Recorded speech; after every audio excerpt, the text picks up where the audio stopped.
as dévoré la mule qui a porté sa nourriture à l'ermite Déodat. Pour te racheter, tu vas prendre sa place et parcourir la forêt. Chaque mois, le dos couvert des vivres pour le saint homme. La malédiction du château de Lunéville.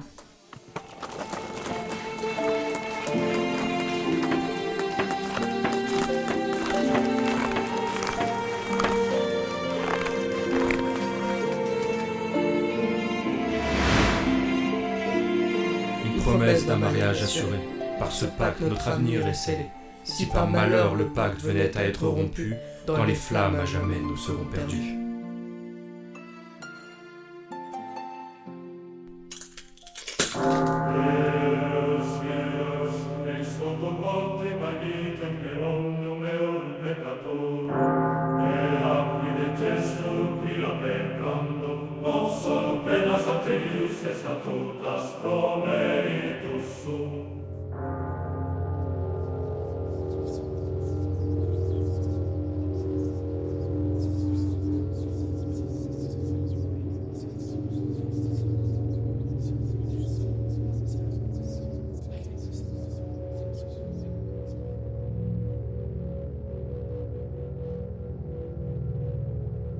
Tu n'as pas su tenir la promesse de ton alliance. À toi d'en subir les conséquences.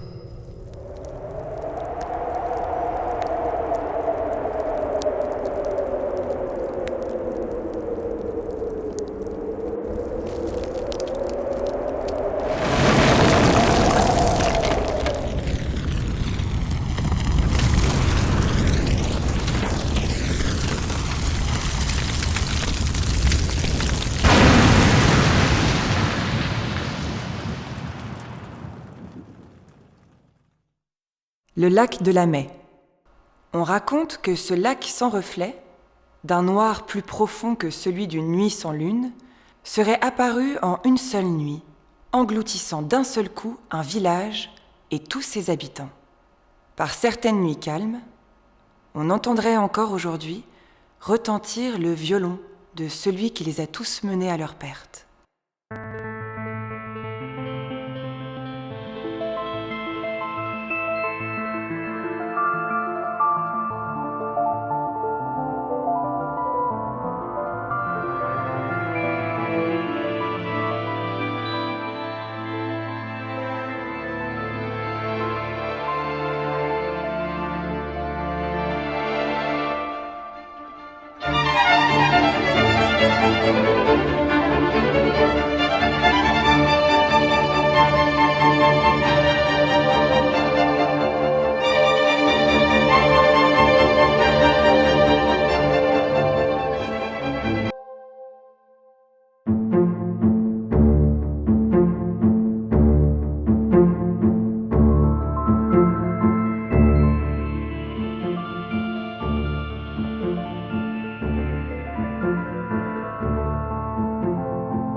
Saint-Nicolas.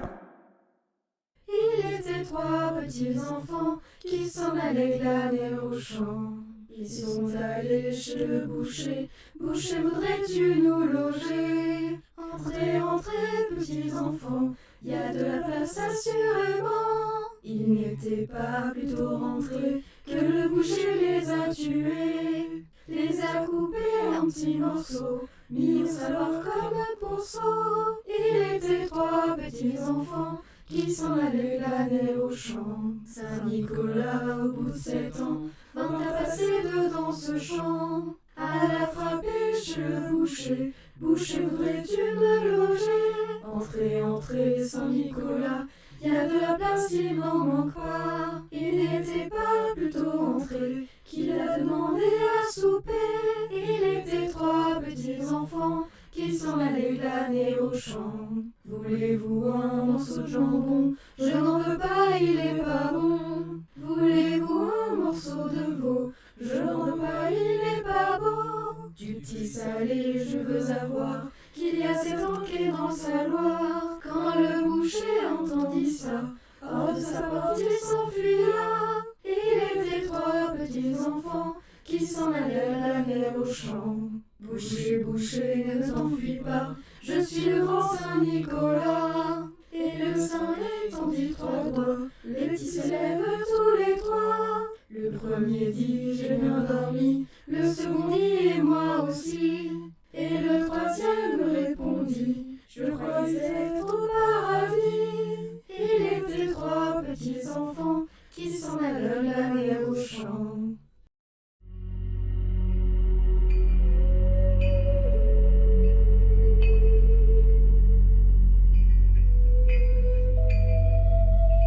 Le dahu, ou daru comme on dit par ici, est un animal qui ressemble à un petit chamois, avec la particularité d'avoir les pattes plus courtes d'un côté que de l'autre. Il est donc bloqué sur le flanc des montagnes, condamné à toujours se déplacer dans la même direction, sans pouvoir faire demi-tour, ni descendre dans les plaines. Pour l'attraper, il suffit donc de l'attirer ou de le surprendre, afin qu'il se retourne et qu'il tombe.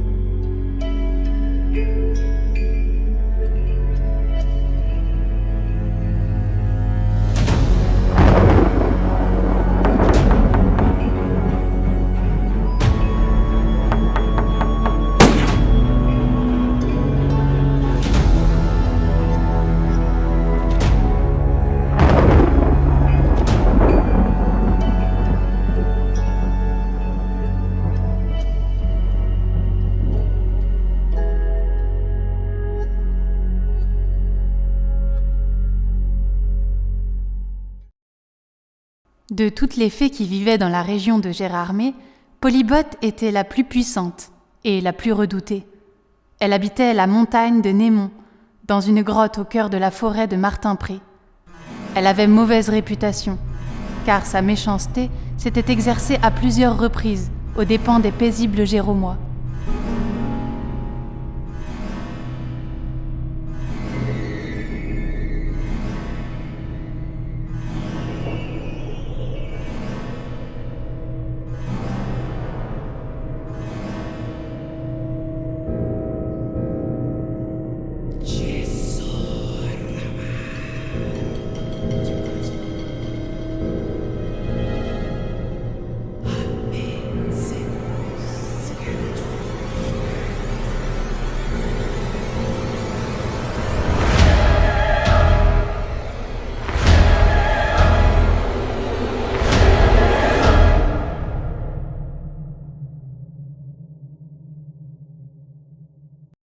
Près du Taulis se trouve un lieu dit le Trou de l'Enfer. Il s'agit d'un mystérieux amoncellement de blocs rocheux. Pour certains, ce sont les ruines du château du diable qui se seraient effondrées au son d'une mélodie dédiée au Créateur.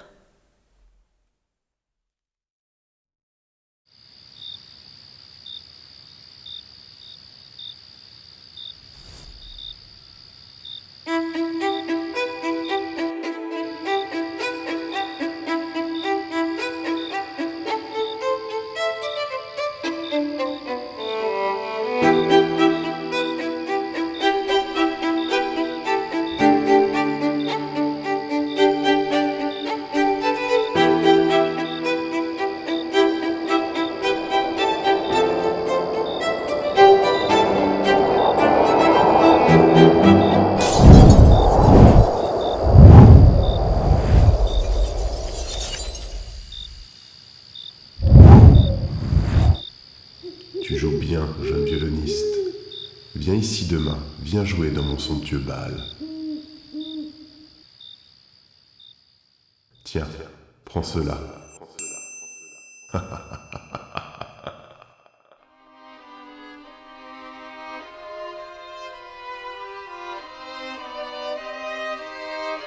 Honore ta parole.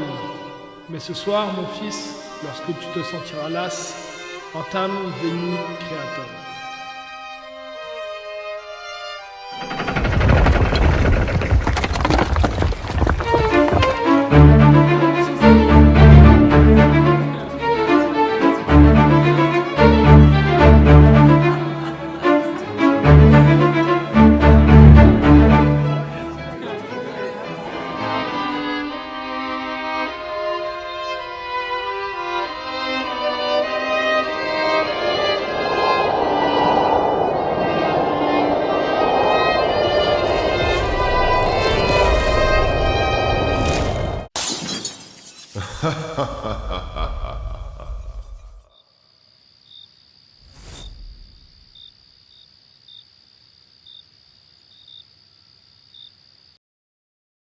Certains racontent que les montagnes vosgiennes furent façonnées par des géants. Entre autres, le village de Kerthoff est nommé selon les géants qui vivaient en ces lieux. Les dieux avaient chargé les géants de protéger les nains, créés pour exploiter les richesses des montagnes, contre les redoutables bêtes qui vivaient dans notre vieux massif. Mais certains géants, devenus trop sauvages, auraient attaqué leurs protégés. Les dieux, pour le punir, les auraient piégés dans la roche, ce qui explique la présence de ces monticules rocheux qui dominent les sommets des Moyennes Vosges.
Le pont des fées.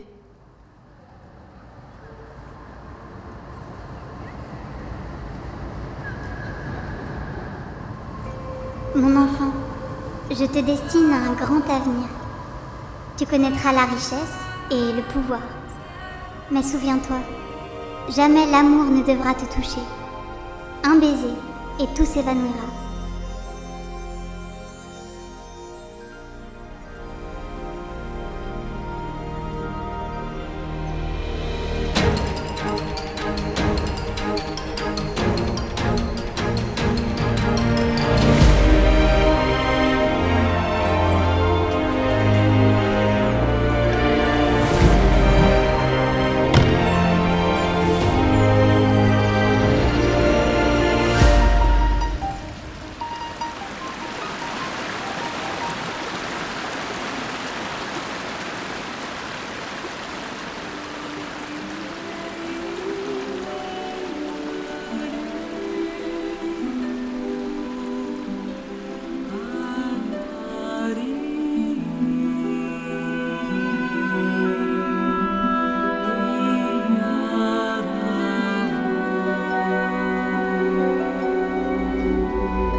La bête des Vosges. Les gros titres des journaux avaient marqué les esprits, projetant dans les maisons et les fermes modernes une ombre qu'on n'avait pas vue depuis des siècles. Le spectre monstrueux d'une créature inarrêtable. Le récit des tueries de bétail avait réveillé les peurs ancestrales, la peur du loup, du lion, de la dévoration. Peut-être le retour de la bête du Gévaudan, une bête qui échappe à tous les chasseurs, avec des crocs acérés, une intelligence hors du commun et une insatiable soif de cruauté, attendant patiemment de passer à l'attaque.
une forêt oubliée, bercée par le murmure des étoiles, le vent lui-même porte des avertissements. Dans l'obscurité de la nuit, une grotte millénaire veille en silence, gardienne de secrets anciens. Approche, prince, si tu oses. Les parois scintillent de joyaux, mais quelque chose rôde dans l'ombre. 2 yeux surgissent de l'obscurité. Polybote vous observe, prête à juger. Réveille-toi, prince. Peut-être m'attendais-tu? Je suis Polybote, gardienne, juge, et peut-être plus. Elle avançait doucement, son regard captivant. Mais soudain, la lumière révéla l'horreur. Qu'est-ce que tu es? Comment briser cette malédiction? Tu ne le mérites pas. Le froid s'abattit. Polybote avait décidé. L'amour aurait pu te sauver, mais il est trop tard. Ainsi s'achève la légende de Polybote.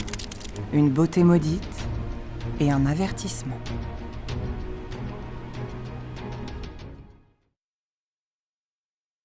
Depuis ce jour, même en plein été, l'entrée de la grotte conserve toujours de la glace. Ce lieu maudit est appelé la fente du Kerthoff. Le Ouéran. Au creux des forêts vosgiennes, un géant veille en secret. Gardien des bois et du silence, il protège cette terre avec sagesse. Malheur à ceux qui troubleraient sa paix.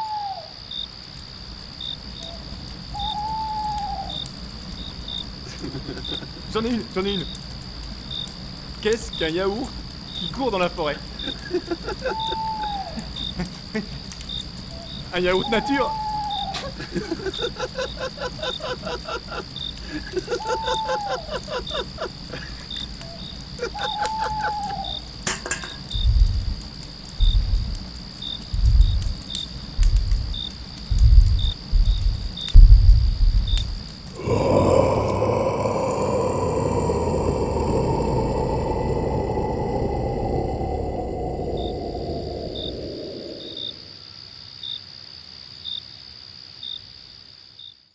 Il y a très longtemps, des géants vivaient sur le Parmont, près de Remiremont.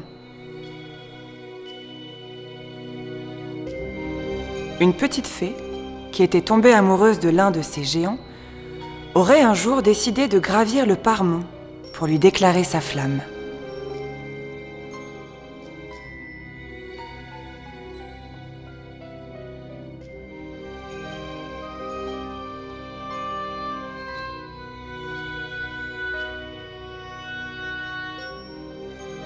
Mais ce dernier resta de marbre. Anéantie, la petite fée alla alors se noyer dans l'étang de la Plaine, situé sur la commune de Saint-Nabor.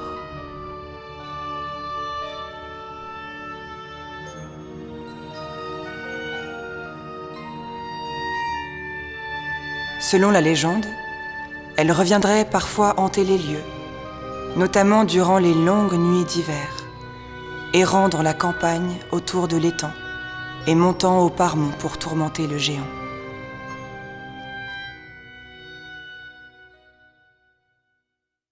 En 1944, une explosion retentit à la gare. Son souffle fut si violent qu'il fit exploser les vitraux de la chapelle du Petit Saint-Dié. Dans les années 70, la Société Philomatique entreprit de restaurer cette petite chapelle, berceau de la ville de Saint-Dié. Depuis lors, on y célèbre une messe par an, le jour de la Saint-Déodat, et la Société Philomatique, qui fête cette année ses 150 ans, veille sur ce lieu et continue de lui donner vie à travers des visites et des concerts organisés chaque été.